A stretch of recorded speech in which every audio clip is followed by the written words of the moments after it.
ये वही ब्रिटिश साम्राज्यवाद था जिसने 12 साल के बाजी राउत को गोली मारा था। यही ब्रिटिश साम्राज्यवाद था जिससे पटना के 7 बच्चे जो शहीद हुए थे वो उनकी आयु वो 9वीं और 10वीं क्लास के छात्र के सामने उस ब्रिटिश विनायक दामोदर सावरकर गिड़गिड़ाते हुए पाए जाते हैं। 5-5 चिट्ठियों का हवाला दे रही है कांग्रेस। मैं एक महत्वपूर्ण सवाल खड़ा कर रहा हूं राहुल गांधी जी के प्रति, क्योंकि सावरकर जी पर तो हम लंबे समय से पिछले 40 साल से डिबेट कर रहे हैं। जो हॉफमैन का स्टैच्यू लगा हुआ राहुल गांधी कांग्रेस पार्टी आज कमिट करे हॉफमैन के स्टैच्यू को हटाएंगे। नहीं हटाएंगे तो यह दोहरा चरित्र, दोहरी अभिव्यक्ति और देशभक्ति के प्रति दोहरा व्यवहार हम स्वीकार नहीं करते हैं। एक दूसरी बात, राहुल गांधी का यदि सामान्य ज्ञान ठीक है तो बता दें, बिरसा मुंडा झारखंड के चक्रधरपुर में जिस जंगल में गिरफ्तार हुए थे उस स्थान पर आज झारखंड सरकार क्या कर रही है? जब उस स्थान को लेने की बात होती है तो झारखंड सरकार उसके खिलाफ हो जाती है। आज उनके उस गिरफ्तार होने के स्थान का थोड़ा बिरसा मुंडा पर आज चर्चा कर रहे हैं राकेश सिन्हा की, हम का बोध विनायक दामोदर सावरकर पर कर रहे हैं। देखिए राहुल गांधी ने बिरसा मुंडा के दिवस पर दोनों की तुलना की थी और दोनों की तुलना में उन्होंने बिरसा मुंडा जी की देशभक्ति की प्रशंसा की थी और सावर जी को नीचा दिखाया था। तो ये जो 5 चिट्ठियां माफी नामों की बात है, ये माफी नामे लिखे गए थे नहीं लिखे गए थे? शिष्टाचार में कह दिया जी मैं आपका भक्त हूं, मैं आपका गुलाम हूं, आप जैसा बढ़िया राज कोई करता ही नहीं है, आपको फलने फूलने विस्तार करने और मजबूती देने में मैं आपके साथ कंधे से कंधा मिलाऊंगा। लब्बो लुबाब यही है 5 चिट्ठी का। आपने भी पढ़ रखी है, मैंने भी पढ़ रखी है। सावरकर जी ने, सुन लीजिए, सावरकर जी ने अपने जीवन काल में एक उनकी गतिविधि कोई बता दे, एक उनका आलेख बता दे जिससे ब्रिटिश साम्राज्यवाद कमजोर नहीं होता है बल्कि मजबूत होता है। ऐसा मैं थोड़ा सा आपको देता हूं, चाहे वो रत्नागिरी में नहीं रत्नागिरी से 1937 के बाद वो बाहर आ गए थे और जब आजाद हिंद फौज पूर्वी भारत में दखल दे रही थी तो 3 जगह 1940, 41, 42 जो हिंदू महासभा के अध्यक्ष होने के नाते वो गए और लोगों से कहा गोरों की फौज में भर्ती हो जाइए और मजबूती दीजिए। एग्जैक्ट कोट बता दूं आपको? मैं उसका उत्तर देता हूं। एग्जैक्ट कोट बता दूं या आगे अभी जवाब देना चाहेंगे? मुझे उसकी आवश्यकता नहीं। मैं आपने जो कहा मैं समझ गया, मैं उसका उत्तर दे देता हूं। समय क्यों, जो आप कह रहे हैं मैंने भी पढ़ा, आपने भी पढ़ा है। देखिए, 2 बातें पहली बात बता दूं। जहां तक माफीनामे की बात है, औपनिवेशिक काल में साम्राज्यवाद विरोधी आंदोलन की जो स्ट्रेटेजी थी, उस स्ट्रेटेजी में जेल में सड़ना, जेल में मरना कोई हमारी देशभक्ति का लक्षण नहीं था। राम प्रसाद बिस्मिल और असफुल्ला खान जब जेल में बंद थे, उनको फांसी की सजा हुई तो उन्होंने मर्सी पिटीशन वाइसराय को भेजा, हाई कोर्ट में भेजा, उस समय के फेडरल कोर्ट को भेजा। क्या बोला तूने? और उनके समर्थन में मदन मोहन मालवीय ने 65 बनारस के बुद्धिजीवियों के साथ वाइसराय को पिटीशन भेजा और उस पिटीशन में राम प्रसाद बिस्मिल जी ने लिखा जो हमने क्रांतिकारी गतिविधियां की थी गलत थी, अब हम ऐसा नहीं करेंगे। उनकी आत्मकथा में उपलब्ध है। क्या हम मान लें कि राम प्रसाद बिस्मिल गद्दार थे? महर्षि अरविंद पौंडीचेरी चले गए और राजनीतिक गतिविधियों से अपने आप को अलग कर दिया, तो हम मान लें कि महर्षि अरविंद गद्दार थे?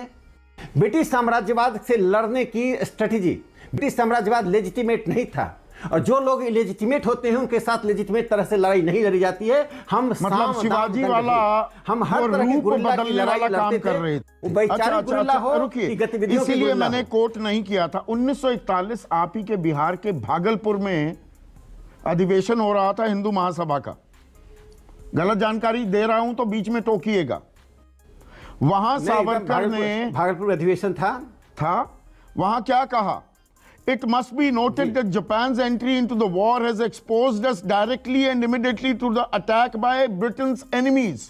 कि इस बात का संज्ञान लिया जाए कि जापान अब इस विश्व युद्ध में घुस गया है तो ये सीधे गोरों, ब्रिटिश हुकूमत के दुश्मनों का हमला हम पर हो रहा है। ब्रिटिश हुकूमत के दुश्मनों का। तो आप एक की बता आगे एक minute, Hindu Mahasabha must therefore rouse Hindus especially in the provinces of Bengal and Assam as effectively as possible to enter the military forces of all arms without losing a single minute. Bengal और असम में घुस जाइए, फौज में शामिल हो जाइए। किससे लड़ने के लिए? आजाद हिंद फौज से। यही मतलब निकलता है ना। देखिए नहीं आप तो सुन लीजिए।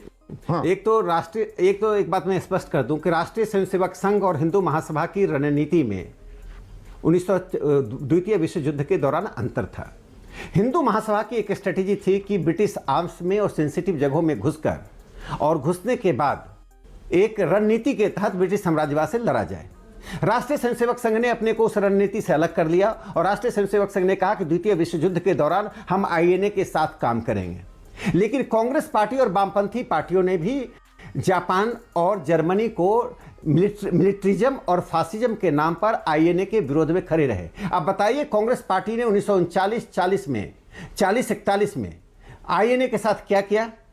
सुभाष चंद्र बोस के साथ क्या क्या बर्ताव किया गया? यदि प्रधानमंत्री नरेंद्र मोदी जी नहीं होते तो इंडिया गेट पर आप कल्पना कर सकते थे कि सुभाष चंद्र बोस की मूर्ति लगाई जाती?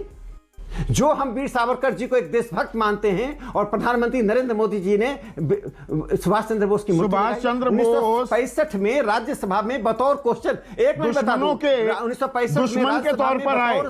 ये विनायक दामोदर सावरकर कह रहे थे कि नहीं कह रहे थे। भागलपुर में हम नहीं लगाएंगे। भागलपुर में विनायक दामोदर सावरकर क्या ये नहीं कह रहे थे कि आजाद हिंद फौज ब्रिटिश हुकूमत की दुश्मन है और ब्रिटिश हुकूमत के साथ खड़े हो जाओ, फौज में भर्ती हो जाओ बंगाल और असम में? देखिए ये कौन सी छलकपट या रणनीति थी? ये कौन सा शिवाजी वाला पैतरा अपना रहे थे सावरकर? आप सुन लीजिए, आजाद हिंद फौज पूरी तरह से देशभक्त का आंदोलन था। 1939 में सुभाष चंद्र बोस को षड्यंत्र के तहत कांग्रेस के अध्यक्ष पद से हटाया गया, जिसके लिए कांग्रेस को आज बताना पड़ेगा वो चीजें बिल्कुल अपने अलग हैं। जिस सुभाष चंद्र बोस का इतना अपमान किया, उस कांग्रेस को क्या अधिकार है बोस पर बोलने का? बोस पर बोलने का अधिकार यदि है तो हम राष्ट्रवादियों का है। नहीं अब तो सच बोल दे के। खत्म, bye bye, tata, goodbye, गया। अब बताइए मैं क्या करूंगा? एक बहुत सिंपल सी टिप आपके साथ शेयर करती हूँ। अपने हाथ को इस तरीके से रखिए।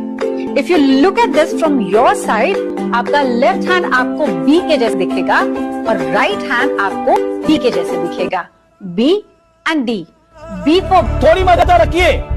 वे मैं तेरा मन पर